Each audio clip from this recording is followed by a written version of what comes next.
In 1926, Britain was a very different place, almost unrecognisable in fact. King George V was on the throne, and Britain was still recovering from the horrors of the Great War, World War I. On April 21st, 1926, the future Queen was born, Elizabeth Alexandra Mary. Princess Elizabeth had a very, very happy childhood.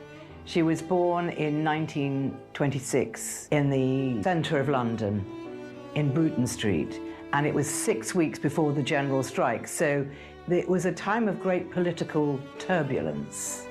But there was still great excitement about this new royal baby. People were really interested in the royal family, although they never thought that she would be an heir to the throne, because at the time everyone loved the Prince of Wales, who of course was later the Duke of Windsor, who abdicated, but all eyes were on him. But this was a beautiful baby, and she was brought up by a series of nannies and nursemaids, and she had very loving parents, and they basically, in those days, people followed the sporting calendar. The winters were in hunting country, summers were in Scotland, and the season was in London. And Elizabeth had this idyllic childhood with her parents and horses and dogs, and also her loving grandparents.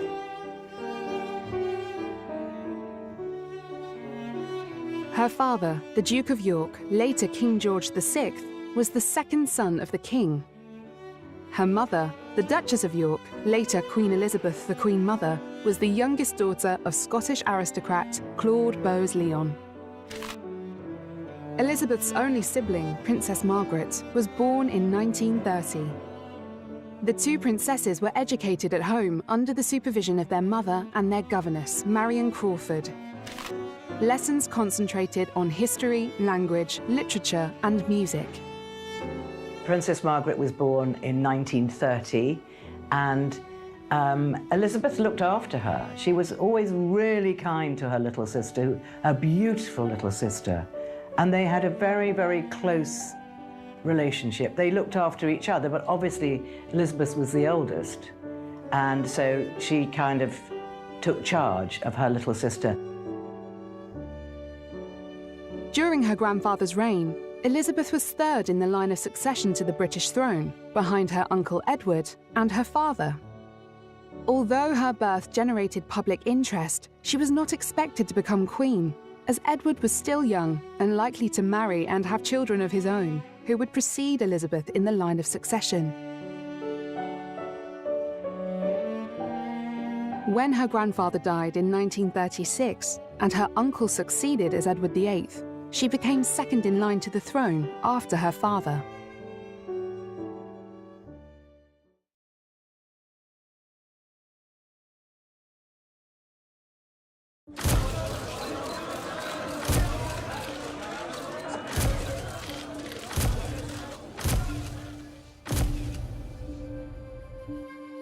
Then, scandal broke in British newspapers. King Edward VIII wanted to marry American divorcee Wallis Simpson, but Parliament could find no way to allow it. At the time, the rules were very clear. The monarch is the head of the Church of England, and it was simply untenable that the king could marry a divorcee. It was against the law. Despite Sir Winston Churchill's intervention and attempts to change the law at that time, it was not acceptable to the British government, and King Edward was forced to abdicate the throne to be with the woman he loved. When their uncle, David as he was known to the family, otherwise King Edward VIII, abdicated, it was Princess Elizabeth who told Princess Margaret, and she said, "Uncle David's going away and Papa is to be king." And Princess Margaret said to her, "Does that mean you're going to be queen?" And Elizabeth said, "Yes, one day." And nothing more was ever said about it or between them. And Princess Elizabeth, as we know very well, is able to compartmentalize aspects of her life. So she realized, this girl of 10, that one day she would become queen. It came as a great shock to the royal household. Elizabeth and Margaret's father, King Edward's younger brother, Prince Albert, was to become King George VI. His was the first voluntary abdication in 1,000 years of British history, an abdication he explained to his far-flung empire in the most dramatic and heart-rending farewell ever broadcast. But you believe me when I tell you that I have found it impossible to carry the heavy burden of responsibility without the help and support of the woman I love. On the 10th of December 1936, Prince Albert watched as his older brother signed the abdication notice. It was not only a day that would change the rest of his life, but he became distinctly aware of what this meant for his family. His two girls would soon feel the enormous pressure of the crown. It was his job to make sure Elizabeth was prepared for the task she would undertake when she eventually succeeded him. Things did change for Princess Elizabeth as heiress presumptive because it was felt that on an educational level that she needed higher education, particularly when you think of the British Constitution and matters like that, that it was now crucial that she should be very well aware of. And so she was given this additional instruction by the then Provost of Eton College, Sir Henry Martin. I talked to Princess Margaret about this on one occasion and said that you didn't get that higher education. And she said, no, it was always a bone of contention. And I said, well, it was really very short-sighted, because when you think that your grandfather, King George V, was the second son and he was called to the throne, your father was the second son and the same thing happened with him. Here you were the second child. There was only a heartbeat between you and your sister, yet you did not get the same further education that Princess Elizabeth got. And she said it was always a bone of contention. The Yorks became king and queen. Elizabeth, at 10, was now heir presumptive. Reviewing the girl guides at Windsor Castle, the little princesses Elizabeth, 12, and Margaret, 8, assumed new importance. This would be the start of a significant transitional period in the two sisters' relationship. They had gone from being two equals to the heir presumptive and the spare. It had an enormous impact on the dynamic of their relationship, and this shift in power and status would move in Elizabeth's favour. King George asked Elizabeth to write a review of his coronation to get her to take in all the thoughts and feelings she had about the event, as she would one day experience it for herself.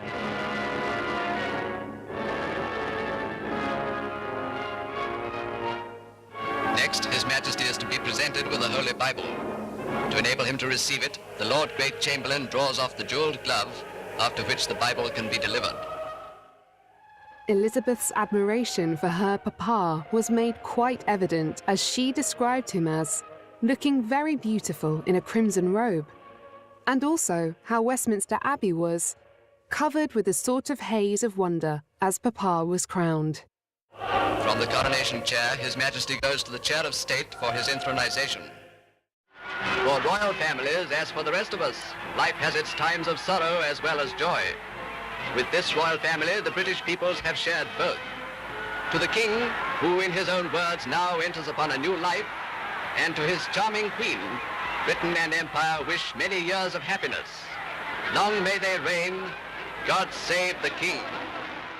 At the time of their parents' coronation in May of 1937, white lace dresses had been designed for them, special gold coronets had been made for them, and also trains, the purple robes of their rank.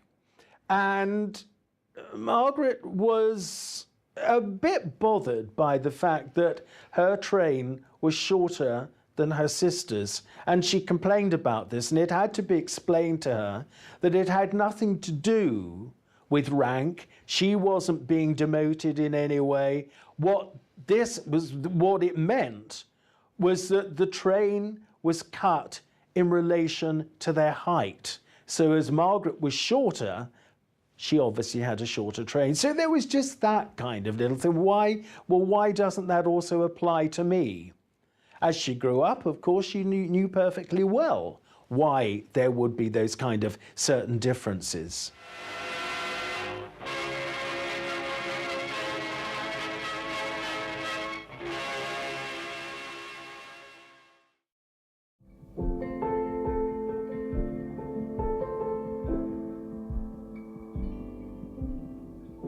Her younger sister, Princess Margaret, became her best friend and confidant as a child. They grew up in a relatively stable and mundane family dynamic. Their mother and father were very hands-on parents, and they spent a great deal of time together as they did not attend conventional school. They were educated by private tutors and did not mix with anybody but the most aristocratic of families. It was a seemingly blissful life with privilege, with very little in the way of the pressure they would later face.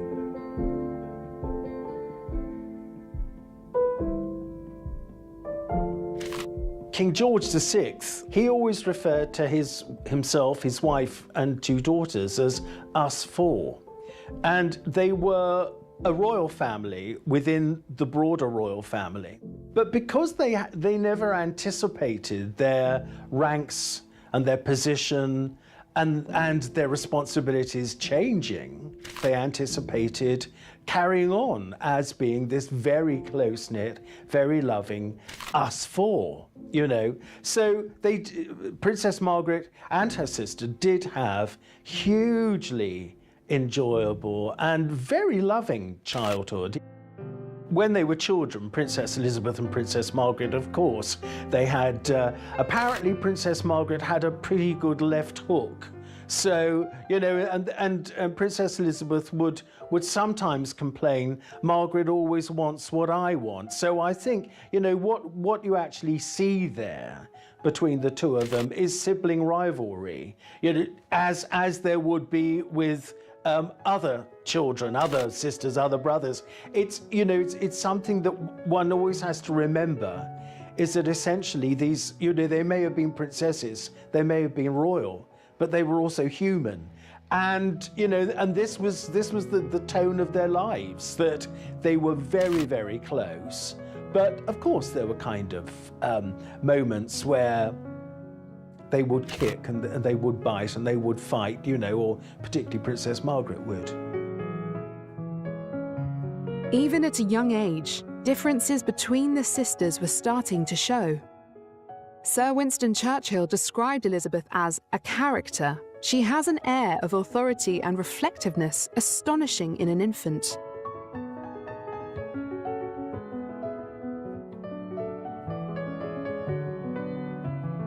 Because there was this incredibly strong, loving bond between Princess Margaret and Princess Elizabeth, that there was always that support there throughout their lives. You know, they were as different as chalk and cheese, Princess Elizabeth, very uncomplicated, very straightforward.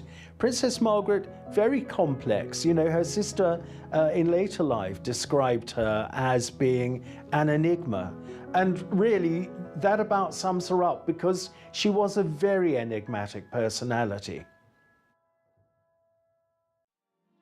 In 1940, Hitler began to bomb England.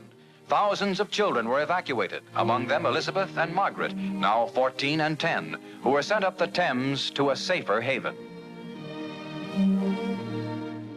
Well, the outbreak of World War II affected the British royal family hugely, because they were right up there at Buckingham Palace, which was a big target for the German bombers. But they decided that they would not leave the country, they would stay there with their people. They obviously had to look after their two daughters. Elizabeth and Margaret eventually stayed at Windsor Castle for 5 years, while the King and Queen went to London during the week, and they wanted to be visible to their people. So they would go around the bombed areas, you know, and meet the people And obviously the king became very involved with the troops, and he would go and visit the troops. So they were a very big part of the sort of PR war effort. What tragedies, what horrors, what crimes has Hitler and all that Hitler stands for brought upon Europe and the world? Of the 500 German planes that came over that day, more than 1/3 were shot down. In the 28 days of terror from September 7th to October 5th, the Nazis dropped 50 million pounds of bombs on the city, killed 7,000 helpless civilians, and wounded 10,000 more. Bombs fell on Buckingham Palace,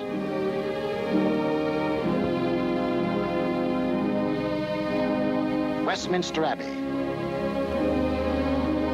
the Houses of Parliament, Fleet Street, the center of the news, St. Paul's Cathedral. Bombs blasting the historic past out of the lives of Englishmen.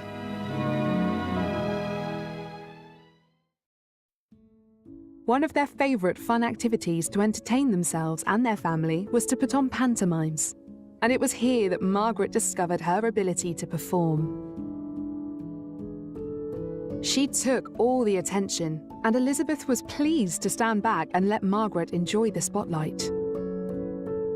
Well, in October 1940, the King and Queen paid a visit to the BBC, and the chairman of the BBC asked them if there was any chance that perhaps his eldest daughter might contribute to the children, the evacuees, who were in Canada, Australia, North America. There were a lot of them there. And they had a program called Children's Hour, which was embryonic then. And they asked the king if he would consider allowing his daughter to do it. Well, of course, she was thrilled to do it and practiced very, very hard. And eventually, aged only 14, gave this extremely professional speech to the children that were separated from their parents. 5 famous little hearts are stirred as the Dion Quince listened to a broadcast from London by Princess Elizabeth, a message of cheer to children of the Empire. My sister is by my side, and we are both going to say good night to you. Come on, Margaret. Good night, children. Good night, and good luck to you all. Because Princess Elizabeth, always thinking about her younger sister, she brought her younger sister in at the very end and said, "Come on, Margaret." And "Come on, Margaret" became a catchphrase in America. The speech went down an absolute storm in America. And it was like headline news in the New York Post, you know, that this princess had given this speech to the evacuees. So, and also politically, it was a very good thing because, of course, Churchill was trying to get the president, Roosevelt, you know, to enter into the war you know, to support us. So anything that we could do was a good thing. The Battle of France is over. The Battle of Britain is about to begin. Hitler knows that he will have to break us in these islands or lose the war. Let us therefore brace ourselves to our duty, and so bear ourselves that if the British Empire and its Commonwealth last for 1,000 years, men will still say, this was their finest hour.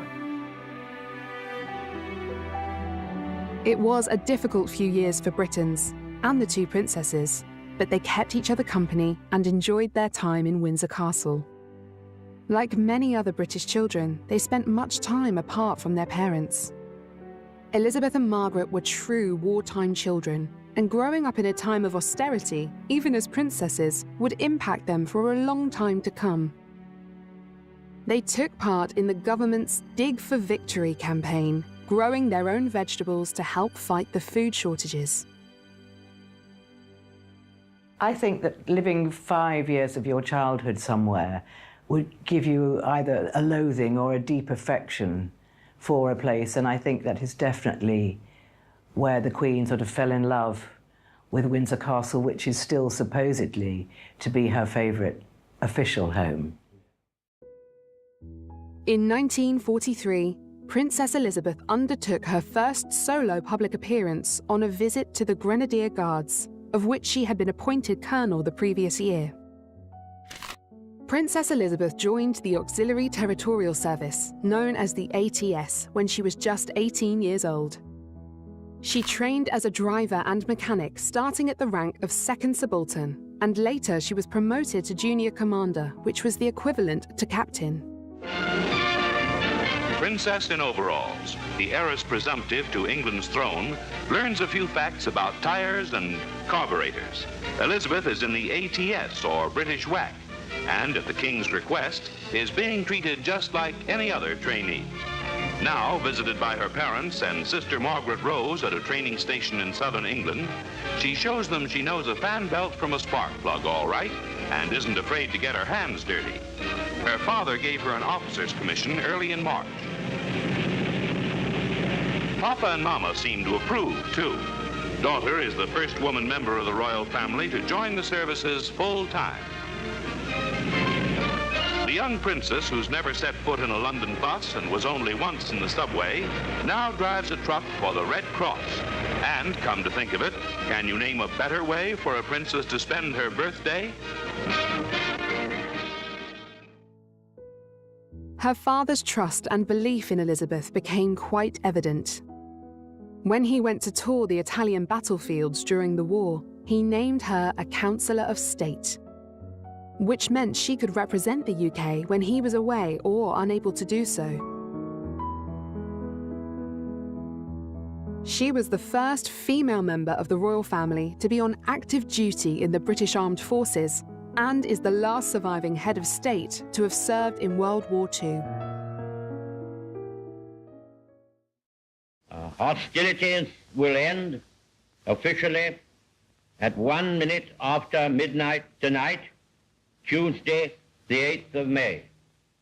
We may allow ourselves a brief period of rejoicing.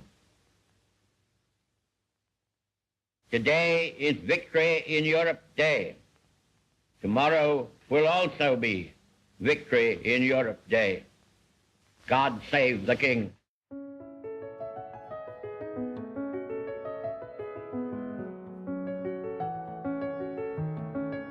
King George would broadcast to the nation on VE Day, and the whole family would make appearances on Buckingham Palace's balcony to join in the celebrations.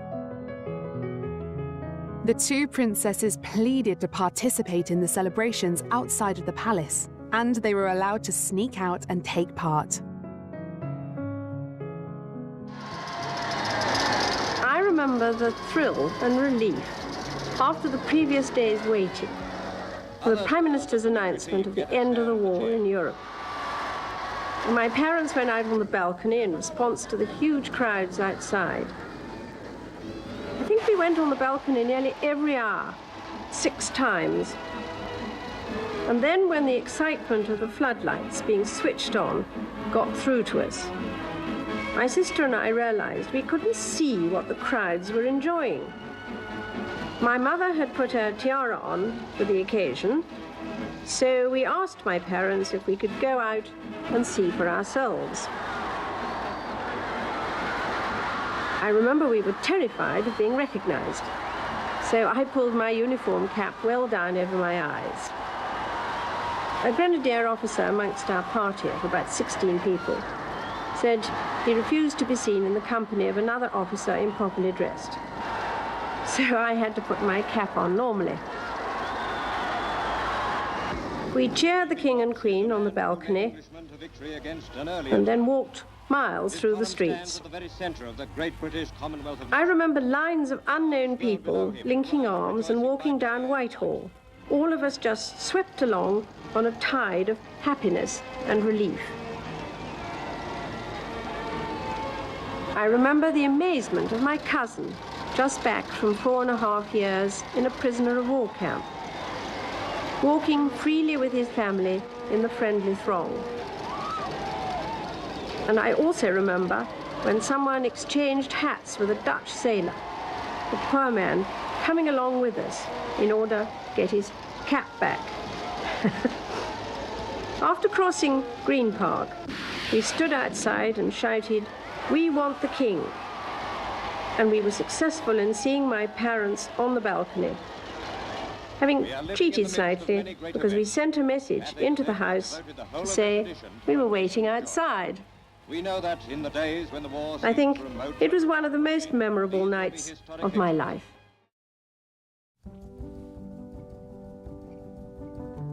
Before long, the two sisters embarked on a grand adventure with their mother and father.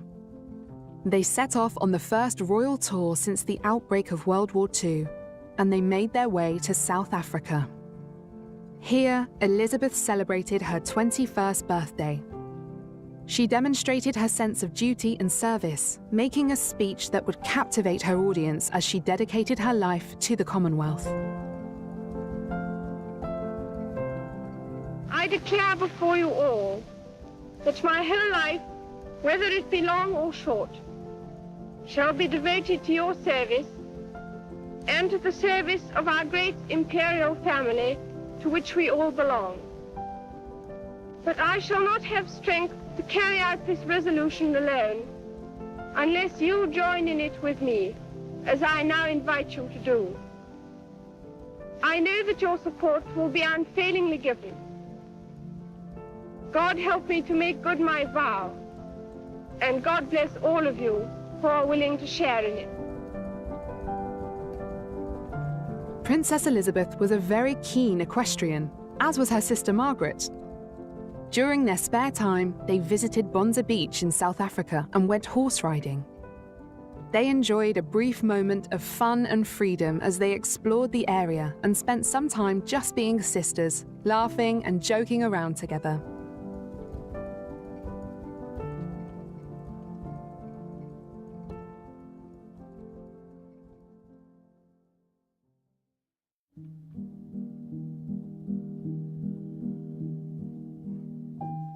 Elizabeth knew her role in life. She had to marry and have children, then one day become queen.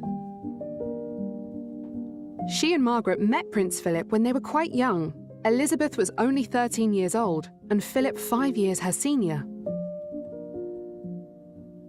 He was at the beginning of his career with the Royal Navy at the time, and the war was about to start. But they would meet again, and romantic sparks would fly when they did. Princess Elizabeth met Prince Philip at a family wedding, but she can't really remember that moment. The reason we know so much about it is because her governess, Marion Crawford, talks in great detail about their first meeting at Dartmouth College, where Prince Philip was a naval cadet. And he was very, very good looking, 18 years old, very striking, blonde looking. And he was assigned to look after the two princesses, Elizabeth and Margaret, for the day, for their visit, while their parents went around the college. It was quite strange to think of an 18-year-old looking after the princesses, the oldest of whom was 13. But he decided that it would be fun if they jumped the tennis nets. So he took the princesses outside and he jumped the tennis nets for them, and they were very, very impressed. Later, he went on board the vessel that the King and Queen had come to Dartmouth in, and he had lunch, and then the following day he went and had tea. So that was the meeting that the princess remembers.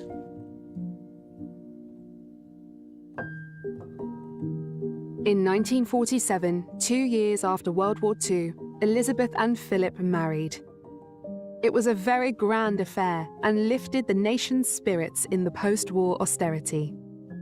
Before the marriage, Philip renounced his Greek and Danish titles, officially converted from Greek Orthodoxy to Anglicanism, and adopted the style Lieutenant Philip Mountbatten, taking the surname of his mother's British family. He was created Duke of Edinburgh and granted the style His Royal Highness just before the wedding. Elizabeth and Philip were married on the 20th of November 1947 at Westminster Abbey. They received 2,500 wedding gifts from around the world. Because Britain had not yet completely recovered from the devastation of the war, Elizabeth required ration coupons to buy the material for her gown, which Norman Hartnell designed. In post-war Britain, it was not acceptable for Philip's German relations, including his 3 surviving sisters, to be invited to the wedding.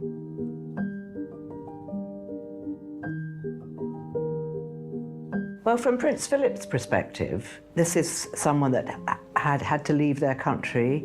They didn't have a home of their own. All his sisters were married to German aristocracy and lived in enormous castles. And there's Philip, living off the goodwill of his relations. So I think that the idea of marrying a princess that was going to inherit so much must have been very attractive.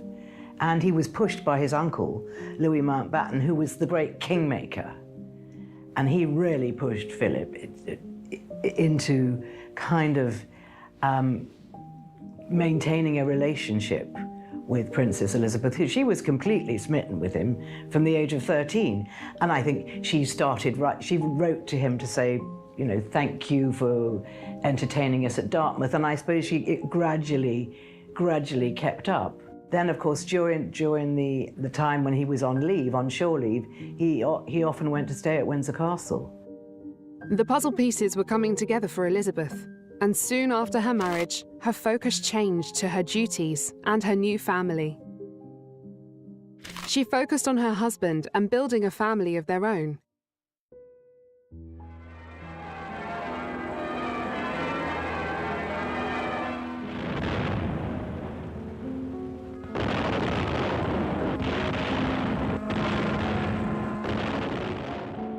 Her Royal Highness is the proud and happy mother of a prince. The salute is fired, and in the monarch's home lies the infant boy who will one day be king. On Saturday, the eminent gynecologist Sir William Gilliot was called to the palace for the most responsible case in even his career. By his advice, Sister H.M. Rowe was chosen midwife. The whole country knew that the baby would soon be born. All day on Sunday, people waited outside the palace, including phlegmatic pressmen with whom it is a point of honor to show no excitement. And all day there was no announcement. It was after 10 at night that those who waited, and they were very many, heard the tremendous news, a royal baby and a boy. Radio gave no advantage to watchers at the palace. The glad tidings went out everywhere. This is the BBC Home Service. It has been announced officially from Buckingham Palace during the past hour that Her Royal Highness, the Princess Elizabeth, Duchess of Edinburgh, was safely delivered of a prince at 9:14 p.m. today. And that Her Royal Highness and her son are both doing well. In 1948, Elizabeth's first child, Charles, was born. 1 month earlier, the King had issued letters of patent allowing her children to use the style and title of a royal prince or princess, to which they otherwise would not have been entitled, as their father was no longer a royal prince.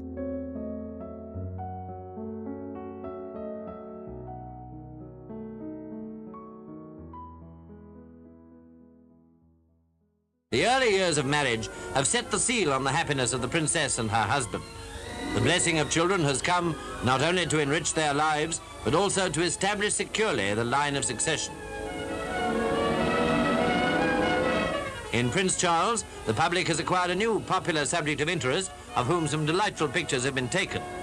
We should like to see more of him, but the insatiable demand of the public has had to bow to the princess's very proper determination that her son shall not be spoilt by publicity.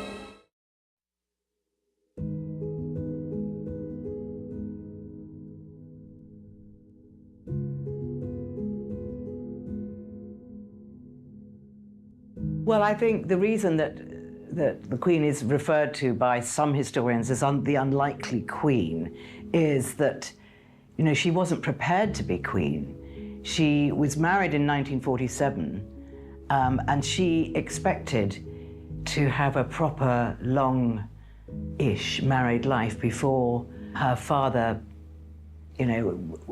died. But he died quite suddenly. So she was an unlikely queen. And also she wasn't designated to be queen because her uncle, who became Edward VIII very briefly, abdicated and put Elizabeth directly in the line of succession.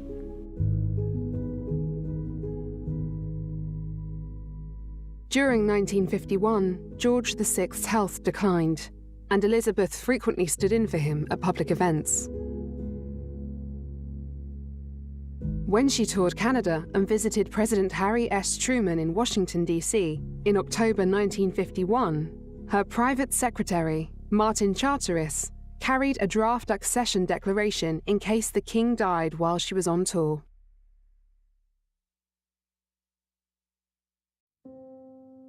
What happened was the Princess Elizabeth and Prince Philip were standing in for the King and Queen, and they started a big Commonwealth tour in Kenya, as it was called in those days. And the people of Kenya wanted them to be there, and they'd given them a lodge for their wedding present. And the sort of joy for them was that they were going to visit this game reserve, and there was a little place called Treetops, which was overlooking a salt lick, so you could really see the animals. You know, this is 1952, so the whole of Kenya was teeming with game, and they spent the night up there. And actually, it was during the night, unbeknownst to the princess, that she became queen. So they left their game viewing, went back to Sagana Lodge, and had a little sleep because they'd been up all night. When the news came across to Prince Philip's private secretary, Mike Parker, that the king had died, and he thought that he eventually had one of those little radios, and he fiddled with it, and eventually he heard the sounds of Big Ben, and he knew that the news was true. And it was his duty to tell Prince Philip, which was probably, he says later, the most difficult thing he'd ever had to do in his life. So he went to Prince Philip and told him the news that his wife, Prince Philip's wife, was queen. So Prince Philip was in such shock, he just put a newspaper over his face and let the news just absorb. And then he got up and he went and got the princess out of her bedroom where she was resting and took her down to the lake at the bottom of the garden. And the lady in waiting tells a wonderful story. She watched them walk up and down, and she knew that he was telling her. And when they walked back into the lodge, she was putting her arms around the princess, and she thought, my goodness, but she's queen, and dropped into a curtsy. And then, of course, they had to make their way back to England as quickly as possible. But by the time they arrived back at London Airport, she came down the steps, beautifully dressed in her black clothes, and Prince Philip waited on the steps until she was at the bottom, and she greeted her Prime Minister. And that's how it was going to be from then on.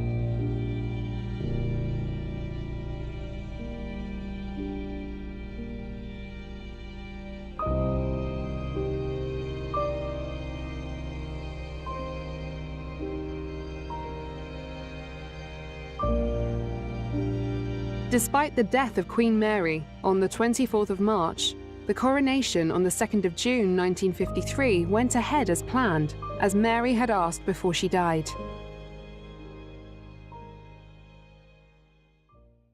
The ceremony in Westminster Abbey, with the exception of the anointing and communion, was televised for the first time. Elizabeth's coronation gown was embroidered on her instructions with the floral emblems of the Commonwealth countries. The Princess Elizabeth became queen in February 1952, and the coronation was in June 1953. But there was no plan for her coronation. There had been a plan for her uncle's coronation, Edward VIII, but that had been scuppered.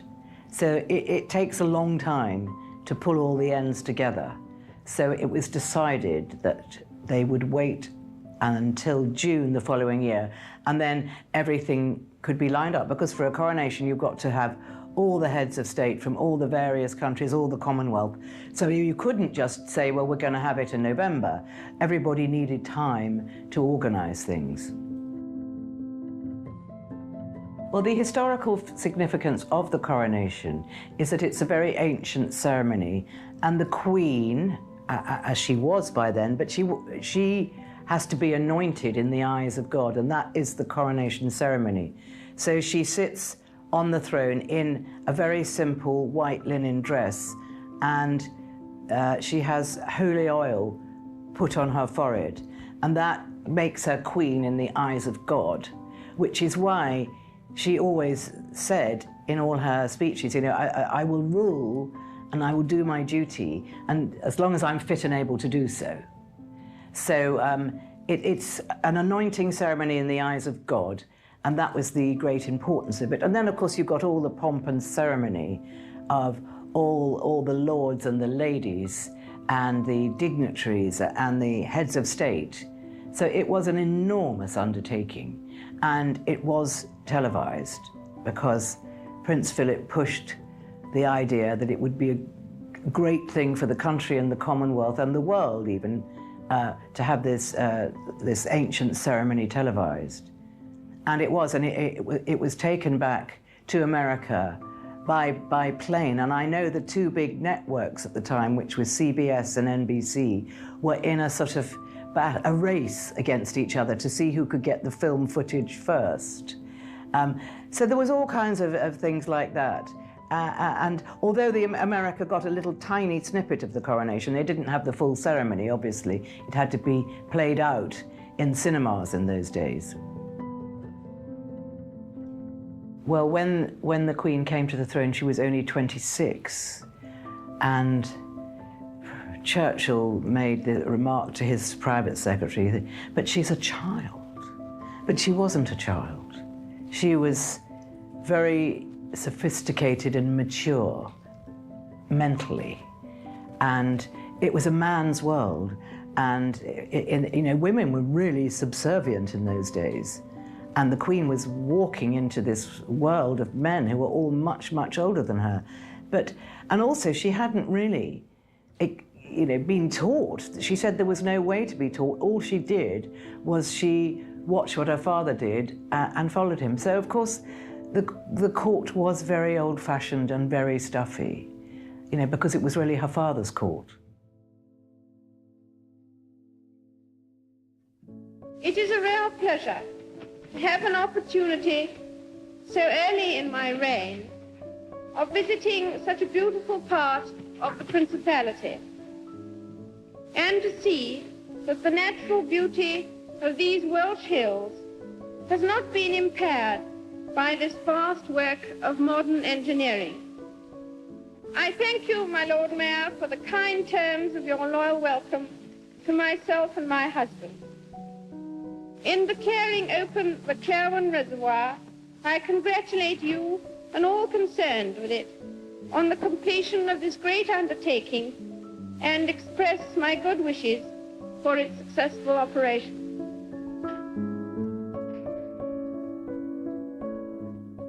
I think the day-to-day life of the monarch is very regimented. Her private secretary would bring her important letters to look at and sign, and then every 20 minutes during the day there is an appointment. So it's the same every day during the working week. So it is a very regimented life.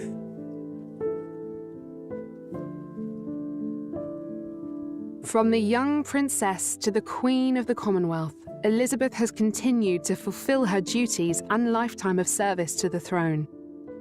It is almost impossible to imagine the great burden of responsibility that has been carried by Her Royal Highness Queen Elizabeth II throughout her life.